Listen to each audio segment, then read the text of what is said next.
You're listening to the 95Podcast from the team at 95 Network, where we host conversations specifically designed to support leaders in small and mid-sized churches.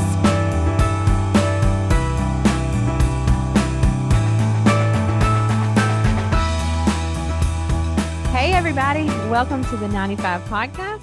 My name is Carolee Culpepper, and I am here with our Executive Director, Dale Sellers. Dale, how's it been going lately? It's so good, but it's really today needs to be about you because the Lord is teaching you some great lessons as you were sharing with me. Can I tell the story? Oh yeah, absolutely. Carolee is she's our resident 95 Network perfectionist. and so the Lord's doing a little work in her. So I will accept that. Before we do introduce our guest, why don't you take a moment and share the story you were just telling me about? So my little boy turns 4 tomorrow. So this past weekend we had his birthday party. And, that morning I was telling my husband, okay, well, first of all, I love for birthday parties to be perfect. Like I like them to be decorated and like all of the things and like the favors and the cake and the cupcakes and everything. So I guess the lesson is that maybe I should just ignore the Lord's convictions. I'm just kidding. No, that's not what you need to learn. Yeah. But really, I was feeling a little convicted that morning about making a bigger deal about what it looked like the party looked like than Foster having a good time. Yeah. So I was talking to my husband about that. And anyway, we get to the party. It is frigidly, unseasonably cold and windy. And I get everything set up and this wind gust comes through. And I mean, it was like Wizard of Oz tornado. Everything just went flying. And I was like, all right, Lord, I hear you loud and clear. So we packed it all up and we just played and did Foster, our thing. And Foster had a great time. He didn't care. He will never remember that all of my decorations got completely ruined. But I was talking with Carrie the other day, guys, and I'll introduce you guys. I was talking to her today, and Foster gets on with this, and he, I could tell he didn't care about perfection like that kind of stuff. He just wanted to have a good time. He was just having a good time. That was all he was concerned about. Which is what we're going to do today, because we have 2 good time guests with us today. We have world changers with us today. We have Matt and Aron with us from the 10-minute Bible Hour. And we are just really excited to learn a lot about what that's all about. So, guys, welcome today. Thanks, Dale. Welcome, guys. Thanks a ton. It's great to be here. Appreciate it, and you guys are located where? We're in Rapid City, South Dakota, Mount Rushmore territory, kind of the beginning of the mountains as you go west. Wow. And you said off mic earlier that you can literally look out your window almost and see Mount Rushmore, huh? Not out my window, but if you go to the ridge, just there next to the house, you can get up there and you can see it. You can see so cool. Kind of the profile of Lincoln and maybe Washington's nose if you had the right optic.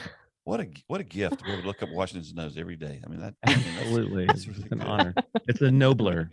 Well, we're so happy to have you on here. We've been talking back and forth for a while now, and I just want to learn a little bit about your ministry and who you are and what you do. And so I think what I'll do first is Aron, why don't you kind of give us a little bit of your story? You're kind of behind the scenes, I believe, is the way I understand this. And then Matt is the superstar. Is that kind of the way it works? He's the talent, and I'm not even a producer, really. I don't know. I throw some ideas out. One sticks every once in a while, really. But yeah, so I'm here to help. What's the definition of superstar these days? Like guy who bought a microphone and sits in his basement pathetically with the windows blacked out, putting on costumes and mugging around like a fool. But okay, no, I'm good with that. I'm good with that. Yeah. Well, Aron, see, he already took over there, Aron. So this is your moment, Aron. Take a moment and tell us a little bit your story and then how you guys connected. Yeah. Well, you mean like the backstory or sure. Like what I do here? I want our people to know you, man. You bet. Well, I grew up in a small town, Nebraska. I became a believer in college at the University of Nebraska. Got involved with student ministries on campus and felt really compelled as I got towards graduation to want to go into ministry. My wife and I were still single, but we were leading a college group at a church for a little while. And then in 2000, we got married and went to seminary in Denver and did various internships out there and have worked as a pastor since 2004 in different capacities. So are you pastoring now? Not presently, no, just pastoring my family. That's all that I can handle, really. That's the first calling right there for sure. Yeah. And so what is it actually you do as far as behind the scenes goes with the with your ministry there? Yeah, so I joined Matt this summer, this last July, and my role, it really kind of has two main areas. One is a think tank, and the other is church support. And so we feel like at 10-minute Bible hour, some stuff has worked, some stuff has caught, and it's worked. And Matt and I are both longtime pastors, and we want to see churches thrive. And so, okay, so some stuff has worked here with 10-minute Bible hour, and how can we help move that into the church realm? So there's a lot of strategic talking between Matt and I in our offices here at the house, and kicking these things around, and how can we look at the world, and everybody, I think, would agree with this. It feels like things are changing and have changed. Maybe even for a lot of people, it feels like everything's just on fire and burning down. But we don't have to panic about that. Like, okay, so God's still in charge. The gospel is still true. The Bible is still powerful and effective. So let's make a plan. How do we make a plan? And so we're thinking about that, and we're trying to position ourselves in a way that we can help other churches and church leaders think about that. Cool. Matt, what's your story? I was a pastor for a long time. I figured I would do I don't know, law, politics, that kind of thing. That's the kind of stuff that initially I was going to school for. But we had a family tragedy, lost a younger sibling. Dad is a longtime pastor. That's the context we grew up in. So I got my little biblical studies minor at that point in my young life, just right out of college. And Dad, he just needed help. And so I volunteered to move back to where the family was from in northern Colorado, around Fort Collins, and just do my best to bumble my way through it, because the grief of an older brother is different than the grief of a dad who lost his baby. And so it was hard for all of us, but I could maybe compartmentalize that a little bit easier. And my D-/F+ work was good enough to keep it. And there's not false humility. It was bad. Goodness. It was bad. I preached stupid things. I did dumb, like just socially, like if Michael Scott were a pastor and had all the confidence of a 21-year-old, oh man, I cringe thinking about the first round. I'm sure some good stuff came out of it, because there's all that stuff about the Bible that doesn't return void and all of that business. But man, I did a real good job of testing the limits of that particular biblical promise. And so I did that for a couple of years, kept it afloat. Maybe when Dad was kind of back on his feet, I got set to move back on to more law, maybe political stuff, writing. But another church looked me up and asked me to come be their youth pastor. And I was like, well, I don't really conceive of myself this way, but that could be fun. Let's just do it. And so we went and we did that. And then something kind of clicked there, and it went really well, and got to the point where it was so overwhelming relationally. It was like drinking of maximum evangelical church culture. And I, at that point, couldn't articulate what was off about that. Nobody was bad. The things that people said, like the other pastors, like it was all Christian. It was good. Like there's no scandal or weird stuff. It's really, really good. But also it felt like, and I'm in my mid-20s and I'm done. I cannot keep this up. I can't keep track of all these relationships around town. We moved 1,000 kids through youth group in 4 years that we graduated. And we didn't graduate all 1,000 in that time, but 1,000 kids came, went, or were still in the program in just, 4 years. And I just felt relationally overwhelmed. I can't do this. I cannot keep using the same relational energy to keep this thing going that I used to help get it going in the first place. I can't sustain that. And every year we add a new class of kids and another one graduates, and I love the kids who graduated, but I can't keep it up. So I decided to go back to grad school to kind of keep things rolling forward. Seminary gave me the most dignified out that would cause the least crisis for the people at this big church I was a part of. I didn't want them to feel like I was tapping out or anything. I didn't want to tap out. It was just too much. And so I went to Trinity Evangelical Divinity School because that was where we went next, and did my seminary degree there. Then through some other travels and adventures, I went to some church settings that were pretty dysfunctional and didn't work well, where there was scandal and crisis, not necessarily like my making, but we all own it if we're there. And I didn't know what to do. I'm not sure I helped make it better. I thought I was at the time, but you always look back and you're like, I don't know, a lot of pride, a lot of dumb ideas, dumb solutions. But one of the guys at one of those churches very astutely said, you swim in dirty water, you get dirty. It just doesn't feel good. And you look back and you kind of feel gross. And that series of events caused something of a faith crisis. It took a little while to sort through. And so now, here I am getting into my 30s, and I'm a pastor's kid, married to a pastor's kid. My kids are double pastor's kids and also pastor's grandkids. It's just, we're just drenched in it. I worked at the Christian bookstore in the mall for either my first or second job. I went to a Christian high school. I went to a Christian college. I went to Christian grad school. Everything is in this world.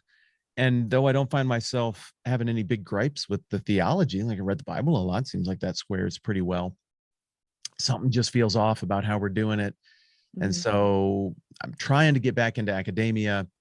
Maybe we'll take the pressure off, but opportunities kept coming up at church and it kept feeling like a match. So eventually I took a job in Western Wyoming, pastoring a good sized, like a mid-sized, classic mid-sized evangelical free church. And that went great. And it was wonderful. It was awesome. Everybody's great and nothing weird to speak of.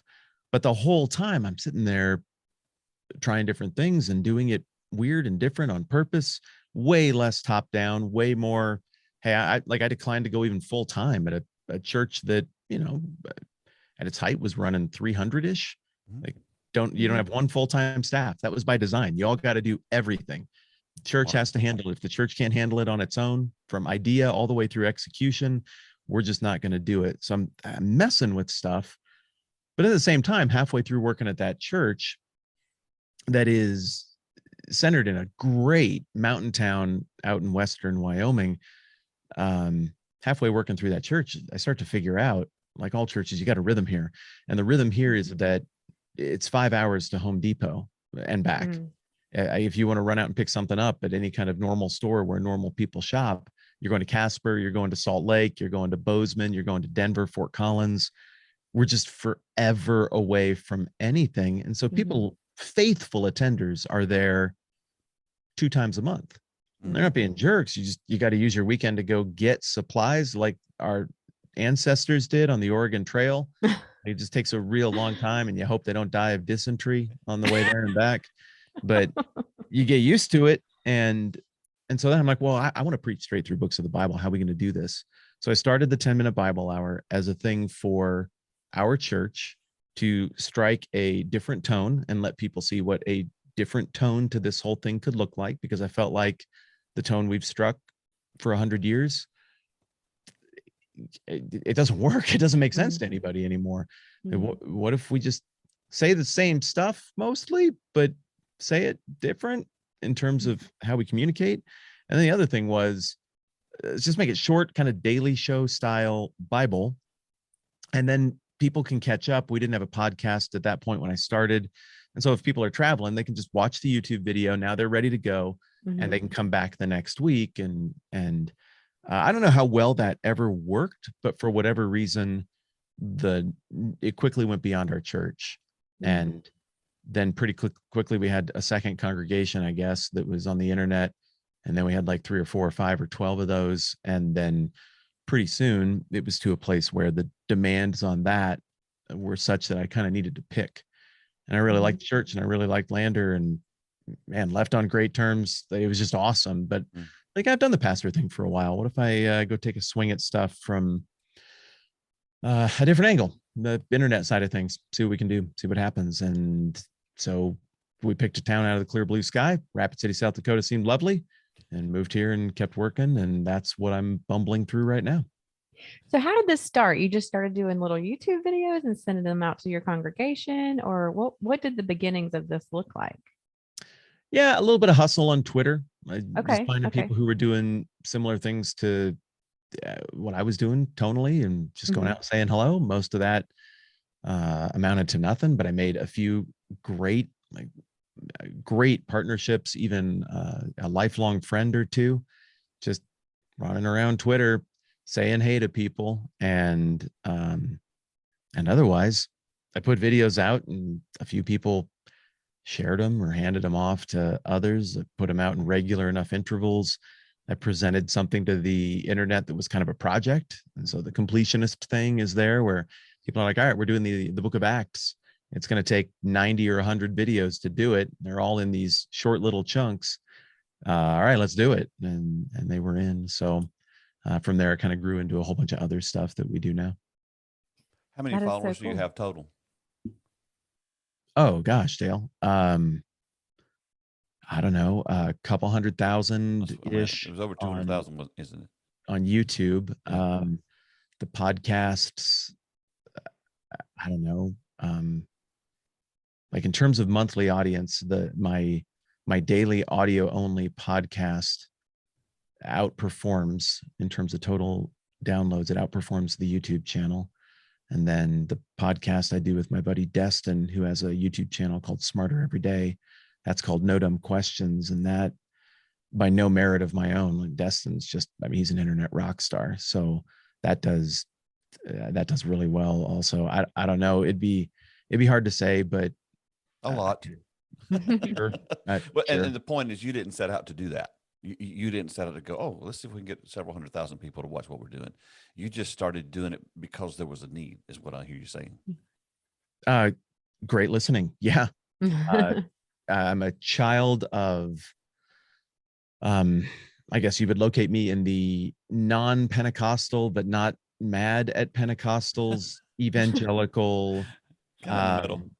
Yeah. Not a conservative, not a leftist, kind of classical liberal, libertarian, evangelical. Never really liked the evangelical subculture. I didn't like listen to the music or watch the movies or wear the shirts, but like I'm in on the Jesus thing, youth group thing.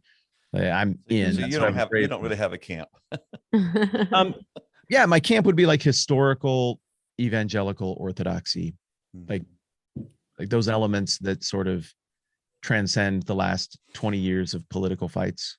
Oh, thank God. Before we move into further this, there's one question I want to ask based on the beginning here. How's your dad? My dad's great. Yeah. How long to work through the issue of losing your was it a brother, sister? I'll let you know when he finishes that up. Okay, he's still working. Yeah. Okay. Yeah. Okay. We talked about it yesterday. He's upstairs. They're in town visiting, and I don't know. It's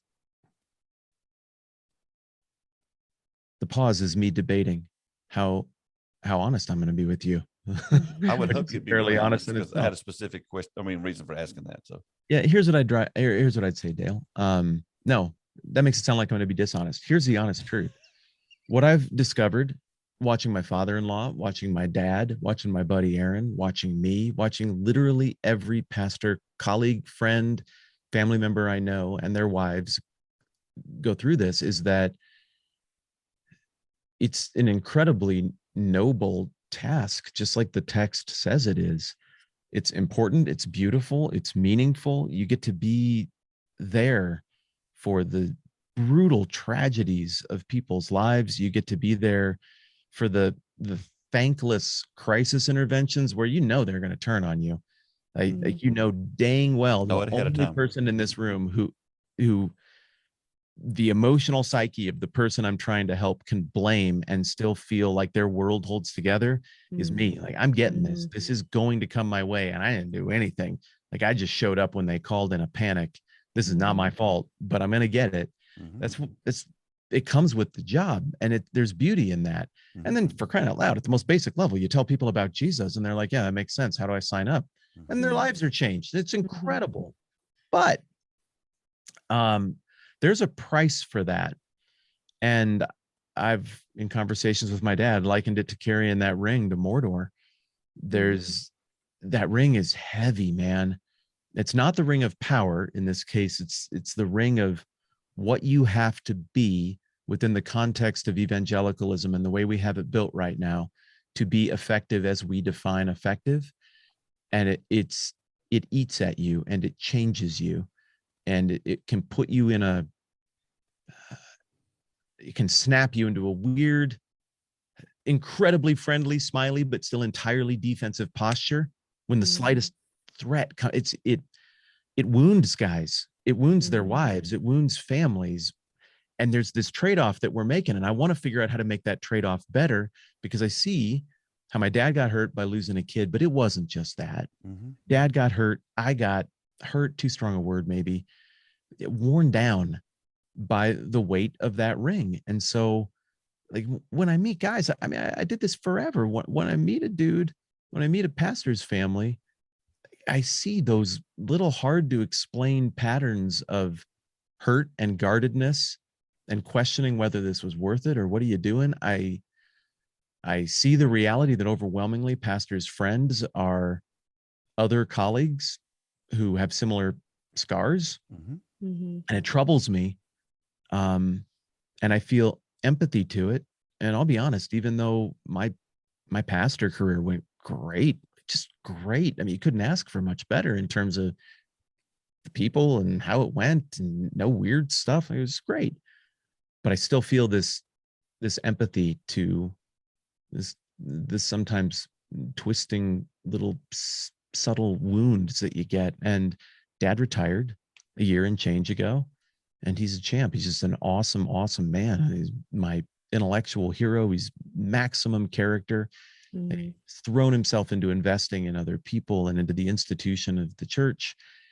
And like everybody, he's hurt. I'm just close enough to him to see the dings that he took, maybe even a little better than he sees them. And so I appreciate you going there, Dale, because I care very, very much about my dad's heart and very, very much about all the guys like him and their families who are out there doing this kind of stuff. So do I. And Carol Lee does too, because she grew up as a PK. And she, she's, I think for her, even as we've gotten to know each other, there's things that she didn't even know were traumatic. And one of the things we've talked about a lot at 95 Network and will continue to is helping pastors understand that we deal with trauma. I did not know that. I don't want to berate this too much, but I didn't know the effect trauma has on a human being. I just didn't know. So if me and Aron are out cutting wood together and I cut my arm off, I don't go, oh, cut my arm off, keep on going. I deal with it. But in ministry, we are layer upon layer upon layer of hurt and pain. And then in your dad's case, in your case, personal loss, but we have to keep going. And so I had I kind of crashed and burned last year after my sabbatical, and ended up on a counselor in Texas, and he helped me understand that I was layers of this stuff. And the reason I want to go here again today is because one of the things we have a prayer call every Monday with our team, and we were praying about this today, and it just seems to me right now, and Aron, I want you to see to kind of address what you think about this. It just seems to me today that we're all a little gun shy, a little not sure what to do. And it's not just pastors and people in men, it's humanity. Yeah. The last 2 years, I think, have taken something out of us to the point where people are kind of not sure what to do moving forward. Aron, have you seen that? Yeah, where shall I start? Yeah, the last 2 years have changed this. And I think it seems like we were kind of on a trajectory. Heading in that direction already, and all of us, I'm not a sociologist. I don't have like specific data points and all this stuff, but we can all feel it. Like something's off. And, however you feel about your politics, but the Trump presidency, that election cycle was just really polarizing, especially within the church. And then you had this pandemic thing, and you had, fear was like a 10.5 out of 10 on the scale, and nobody knew what was going to happen. And then people felt like the only thing that I can control, the only person that I can vent my frustrations to is the pastor. All of this stuff was being done to us, and we all felt out of control with it. And so we, all of society was heading in this direction already, but those things just threw gasoline on it and have continued to kind of fan those flames. So, what was your question? How do we? Just I see it? Have you seen Yeah, it? Yeah. Yeah, I do. I think we're on edge. But the bright spot there is the church has an opportunity, because the gospel is still, it's as clear as ever. This is what we need. You talk about the part of the thing I think that puts us a little bit on edge with each other is, well, we used to be able to joke about stuff, but now I'm going to get canceled and I'm going to lose friends because I like masks or don't like masks, or I didn't like that candidate, but I thought it was better than the other. And that really, everything just seems like it's blown up. If we could figure out how to talk about the gospel to our society in this moment in a way that, hey, all that stuff is forgivable, then we have a brilliant moment to take what really is a mess and provide the answer. If people have joked, comedians, they go back 10 years or 15 years and pull back somebody's tweets or an old email that was private, and now they get canceled and they get fired. And I filled in for a church just last week, and I covered Psalm 130. It says, "Oh Lord, if you kept a record of sins, who could stand?" No one. And if we can take that message of forgiveness, like, there's a lot of stuff that, I'd get canceled today. I'm sure we all would. Oh yeah, if you even knew half of my life, no, you'd never want me to be your pastor. Like that's just. But this lean into the gospel, there's a lot of writers talking about gospel centered, and that's kind of like a theological marking point really for your tribe in some people's eyes. But I love that language. And if you really lean into the gospel, it just means, like, by definition, I don't have it together.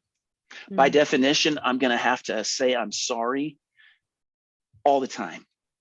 And by definition, if I'm not continually looking back and say, I shouldn't have done that.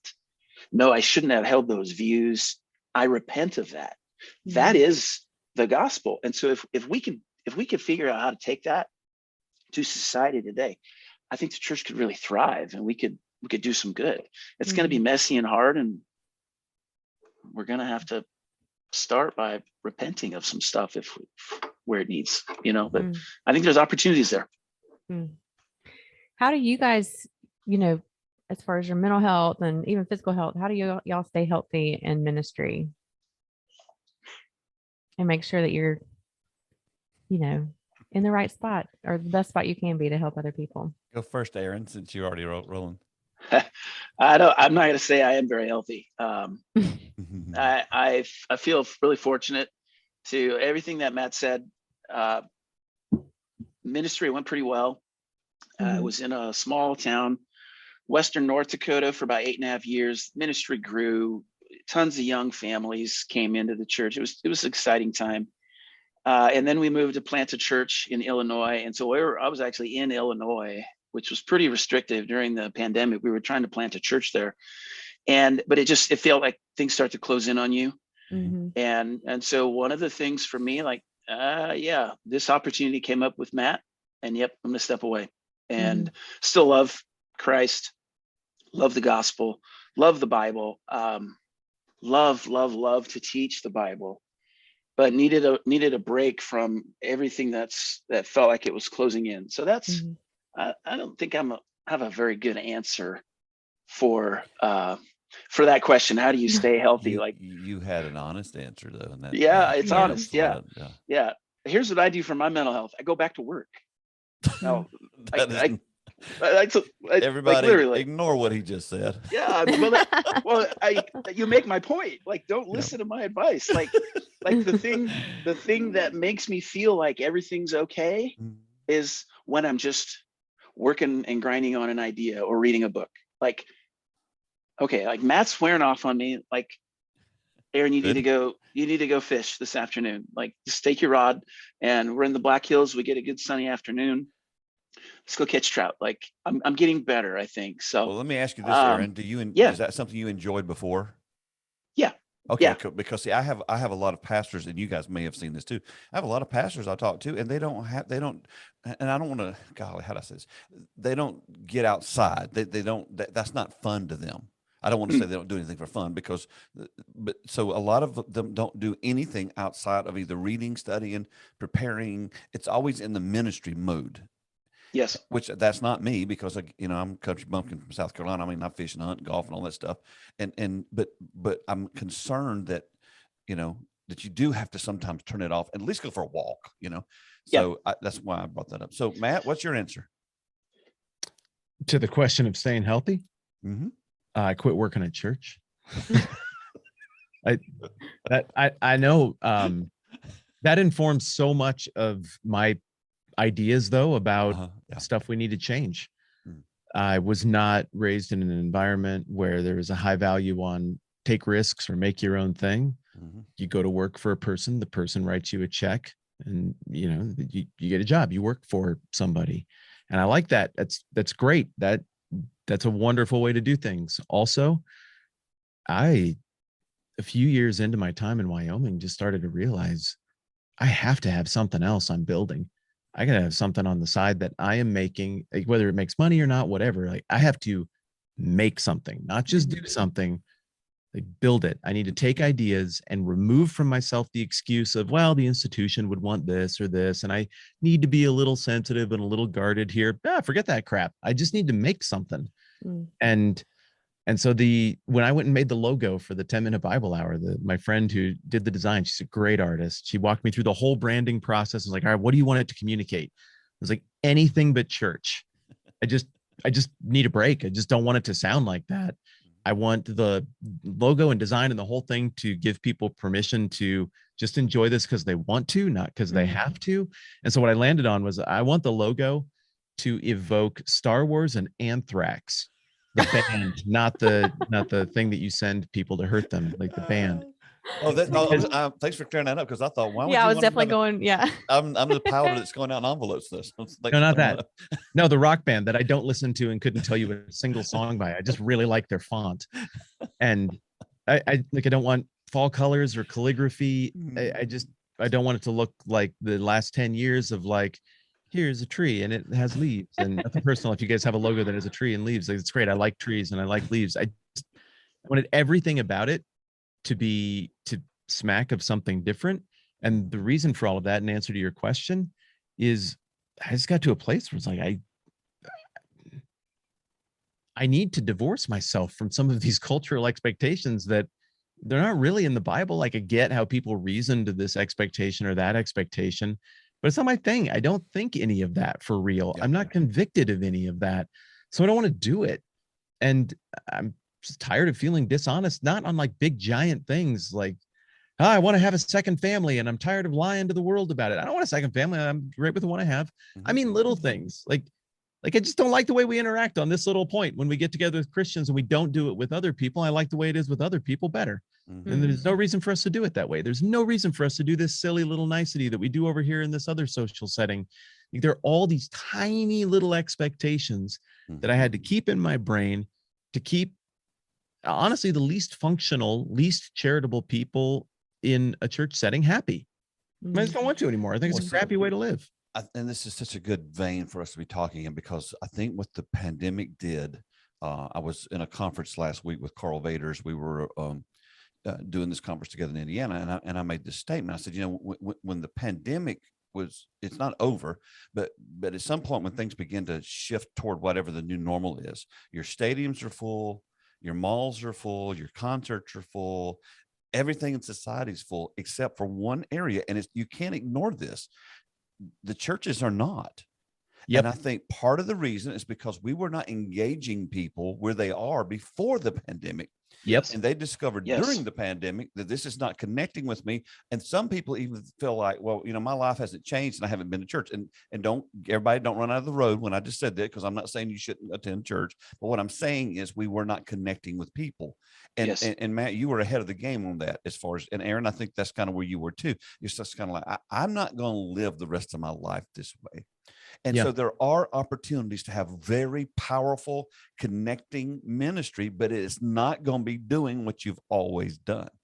Would you agree with that statement, sir? Yes. In the early 2000s, we all kind of started to feel like, man, church is boring. We should make it livelier.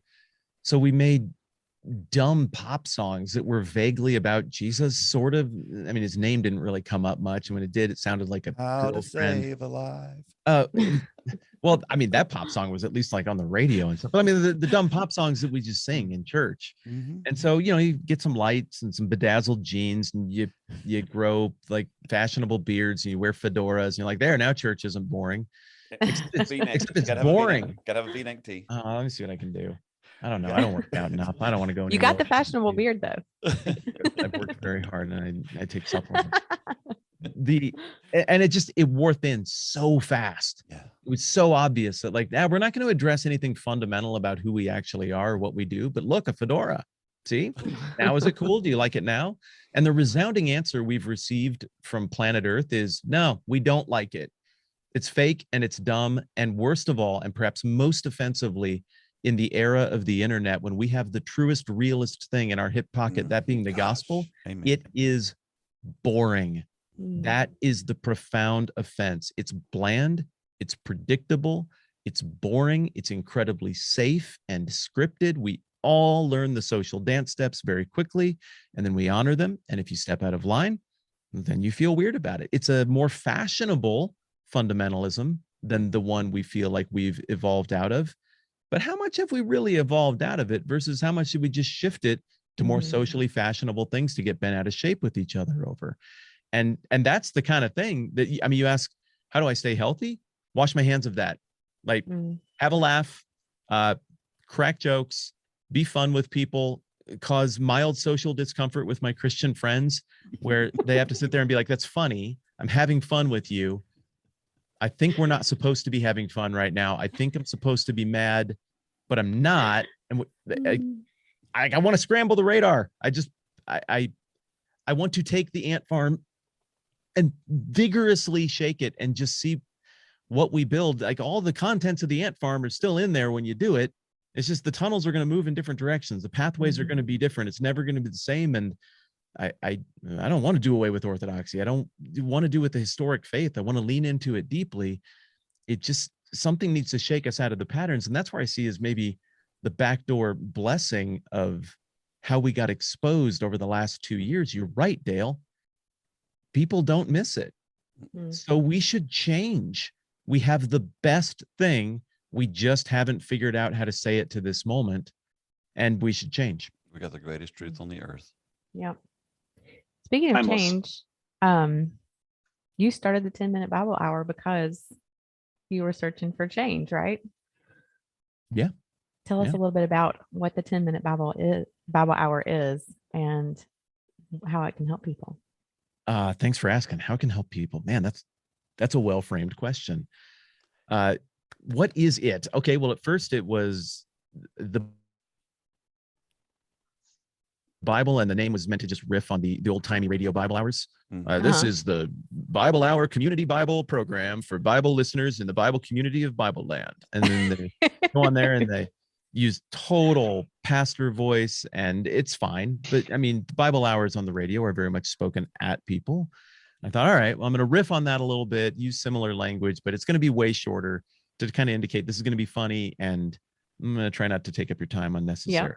So we did this whole book of Acts. I did a bunch on the book of Luke, all like little pop-up images and jokes and buzz for fun, but it's tough to onboard people to a new thing like that. And so as I got toward the end of Acts, I found that, man, if I make a video about any other topic, like a town that comes up in Acts, geography, Bible dictionary stuff, a topic that people were much more likely to jump on.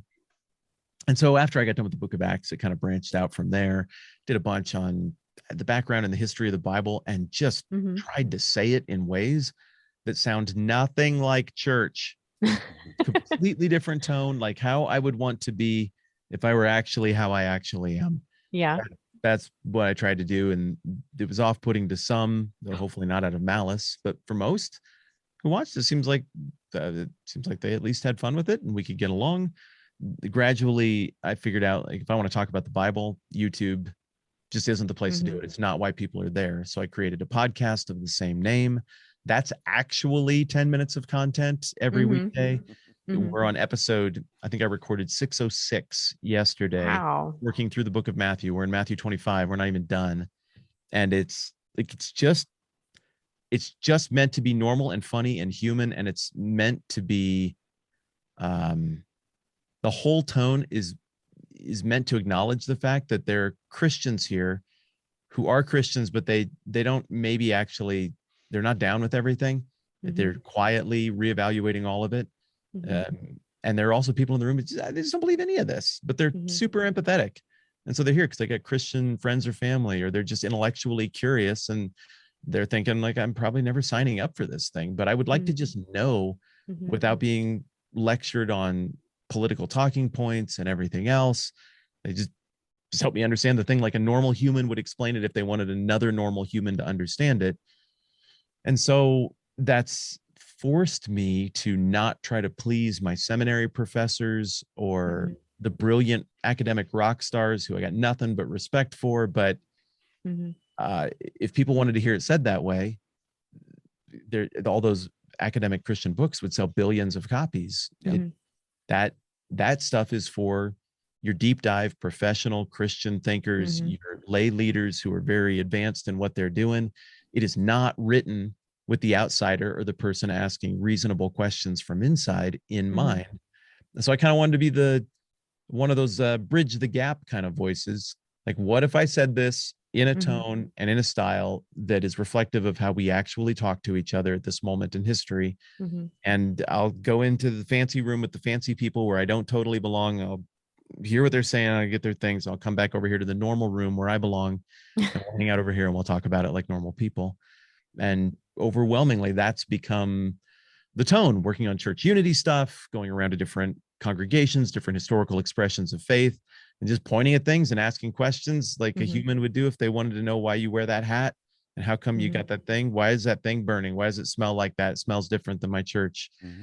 Just ask. One thing I love, I was looking at your YouTube channel before we got on the podcast, and I just love that you sit down with people, like you said, that are in kind of different sectors of religion or Christianity, and we all have something to learn from each other. And I just love that you are kind of a voice to be like, hey, it's okay to sit down and like ask questions, with a Catholic priest or a Greek Orthodox priest or somebody else who doesn't necessarily think or believe the way that I do. And I feel like in the culture right now, hearing a voice like that who's willing to hear from other people is such a great and positive thing. So I love that about what you guys are doing.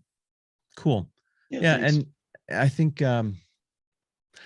we underestimate from within the church how much the fact that we all think we're the only ones who are right and everyone else is bad and should be ignored. I think we underestimate how negatively that affects outsiders. They look at it, and instead of just having to evaluate, would I sign up for Jesus and the basic claims of his life and teachings?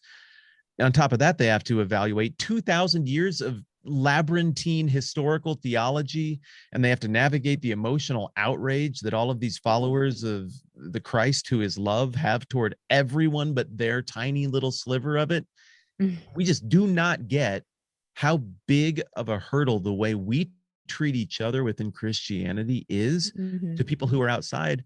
And if you want to, for me, this would go on my Mount Rushmore of reasons no one is signing up. Can we just admit that? Unless someone is in a crisis, that's been the they're not signing up. We have to admit that. We have to acknowledge this. What we've been doing is not working. And again, we work with mostly small and mid-sized churches, and it's amazing to me what I'm beginning to hear now of the churches who are going, okay, now that we're meeting in person again, we're just not going to do online anymore. And I'm like, are you kidding me? I mean, in other words, can we just get back to the way things were? Aaron, have you discovered, or at least maybe I feel this way, I was going to see what you think about it. It's like people come to our churches and they almost have to cut through all the stuff that we stand for to find Jesus. Yes. I ought to touch on something, your question to Matt, how can the 10-minute Bible hour help? People are picking up on this. People within the church, people without the church. You're hearing a lot of this deconstruction talk. And I think one of the things that we're trying to do, and we get emails responding, if people email in on this kind of thing. I like the way you guys go about this. I can hear this, and you can feel this, like there's a movement out there right now, and it's real, and people have been hurt. There's the church abuse, the church too, and some of that's really serious, and some of it's like, it's hard and messy, and we got to give each other more grace, and people are walking away. And so we're trying to present a way to, hey, this is a safe place. So yes, tell me your question again, Dale. I had that thought. What was your question there? Well, basically what's happening, I feel like happens so often, and you've pretty well addressed it. Oh yeah. We just have to cut through all the church stuff to find Jesus anymore. And it seems to me, and you guys both could address this if you want to, it just seems to me that people are more open to hearing the true gospel today than they have been in a long time. Because I'm hearing more and more churches going, well, our people haven't been coming back, but all these new people are coming. I'm like, duh. Here's the opportunity you've been looking for. It was along those lines. So yes. Church planting in Illinois, we were in an unremarkable place. I thought it was cool, but it was Midwest, Rust Belt, empty factories, a lot of manufacturing, just a lot of great people. Like, it wasn't fancy suburb of Chicago. It wasn't slums or ghettos. It was just people that go to work and do their thing, and people are open to conversations. So people are open to conversations. If you're in their life and you're asking questions and you're a normal person. And I think one of the things that we have been moving towards for a while, and I think the pandemic highlighted it, and like this was one of the things that threw gas on. People are kind of over the experts. And I could cite a couple of different books and stuff.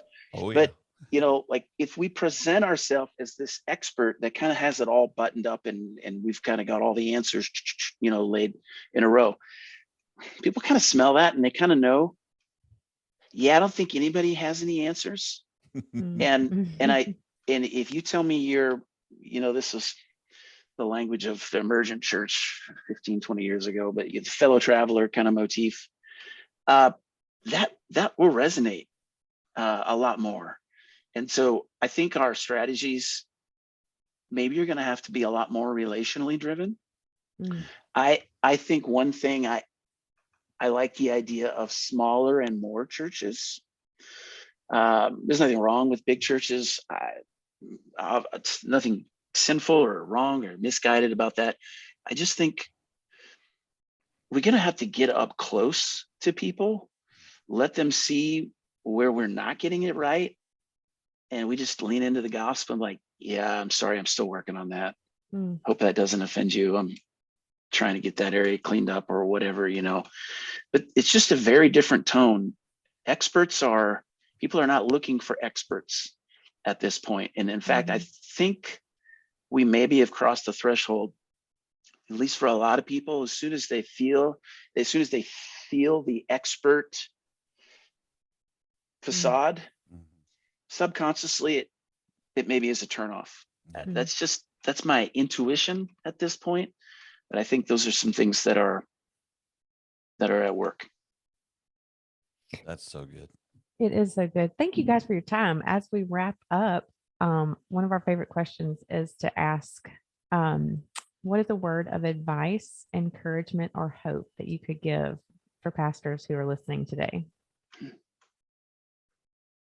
Yep, whoever wants to take it first. Okay, well, Aaron, go first. Yeah, Aaron, you get to go first, and then Matt, we'll go to you. Oh, I would say theology. Yeah, lean into the gospel. All of the stuff I've said already.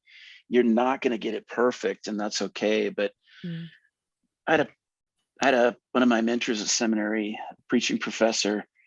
He was preaching professor of church history, Scott Wenning at Denver Seminary. He said, "Don't take yourself too seriously," and I think that is. I tend to fall into that trap a little bit more, take myself too seriously. And that's been good advice over the years. And I think it's maybe even more so now. Don't take ourselves too seriously. Don't take the world too seriously. Just go love people. I love it. Matt, what you got? Yeah, my word of advice / word of encouragement would be to echo something Dale was saying earlier. To the person who's doing this, lay leadership, pastoral ministry, whatever, you're carrying the ring, and that ring of this work in this culture, it has an effect on you, and it is affecting you. And to be aware of that is huge. You have to consciously, as a matter of spiritual discipline, be a not pastor. You have a shtick, my friends. You don't know what the shtick is, but if you ask people who love you what the shtick is that you flip into when somebody from church walks up, well, hello there. Oh, well, okay. Yeah, you've got it. I don't know what it is, but you've got a church shtick, and that is not you. That is a character that you invented out of trauma and necessity. It is a thing that you create for yourself, and good comes out of that character you created, but it's not you. And when the job goes away, you don't want to have lost yourself, because you're a son, a daughter, a child, an heir of the King. You are someone the gospel is affecting. You are a human who has a role in this whole thing and who has value in this whole thing, because the King has said, you are valuable, made in his image and clothed in his righteousness. That's enough. He is sufficient. He is enough. And I'm not judging you, my pastor friends, for the fact that we develop a pastor voice and we develop a shtick and that defense goes up. But I promise you, there have been moments the people in your life have been wanting your energy and your engagement, and you just didn't have it. And then someone walked up who needs the pastor shtick in your mind, and you flipped into it, and it hurt them. What I want to encourage you on is you don't need it. I understand it's a defense mechanism, but it's not you. You are you. Remember who that person is. Remember who that person is in Christ. Remember your little kid heart, and intentionally build things into your life to be a human, flaws and all, a human who is fully dependent on Christ. You aren't the job. There's a bigger thing than the job, and the role you play in the kingdom is bigger than what you do with your work week. That's so good. So how can people find you guys, your podcast and your YouTube channel? And we'll put it in the show notes as well. Thanks. The 10-minute Bible Hour is on YouTube. If you Google the 10, TEN, but even if you Google the 10, 10, the 10-minute Bible Hour, it should just be like all over the place. I don't know. So the YouTube channel is easy to find. Scroll through all of that. We got a bunch of interesting playlists. Yes, you do. And then the podcast, the funny skits and things like that. Some where we cover straight up Bible stuff, deep dive Bible stuff, historical theology in ways that are hopefully all fun and engaging. And Matt and Aaron, both, we have so much enjoyed you guys being with us. Thank you for taking the time to join us on the podcast. And we would love to connect people to you in the days ahead. So guys, thanks so much for joining us. Thanks for listening to the 95 Podcast. We look forward to sharing another episode with you next week. In the meantime, visit our website at 95network.org. The website is loaded with great resources created for small and mid-sized church leaders. Until next time, have a great week.